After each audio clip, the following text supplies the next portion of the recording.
பூரி எப்படி செய்யலான்னு பார்க்கலாம். மைதா மாவு மட்டும் வச்சும் செய்யலாம், கோதுமை மாவு மட்டும் வச்சும் செய்யலாம். நான் ரெண்டையும் ஈக்குவல் குவான்டிட்டி எடுத்து செய்திருக்கேன். 2 கப் மைதா மாவு, 2 கப் கோதுமை மாவு போட்டு நல்லா மிக்ஸ் பண்ணணும். அது கூட சால்ட் ஆட் பண்ணணும். நல்லா மிக்ஸ் பண்ணிவிட்டு ரவையும் சீனியும் ஆட் பண்ணணும். ரவை 1/4 கப் ஆட் பண்ணியிருக்கேன். சீனி 2 டீஸ்பூன் ஆட் பண்ணியிருக்கேன். 2 டேபிள் ஸ்பூன் ஆயில் ஆட் பண்ணணும்.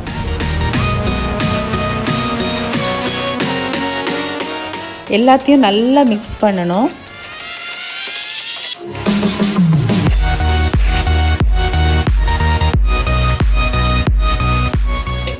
மிக்ஸ் பண்ணிவிட்டு தண்ணி ஆட் பண்ணி நல்லா கட்டியாக பிசையணும். 320 ml தண்ணி சேர்த்துருக்கேன்.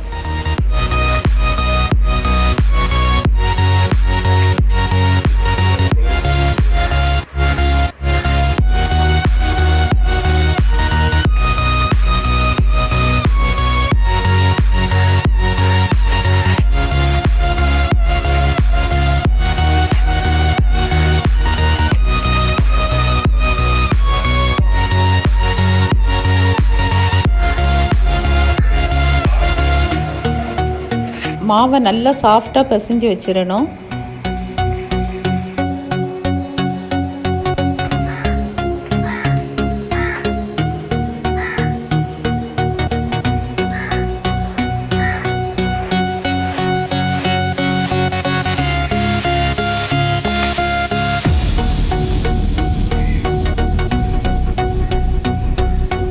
சின்ன சின்ன ரவுண்டாக எடுத்து அதை பரத்தி எண்ணெயில் போட்டு பொரித்து எடுக்கணும்.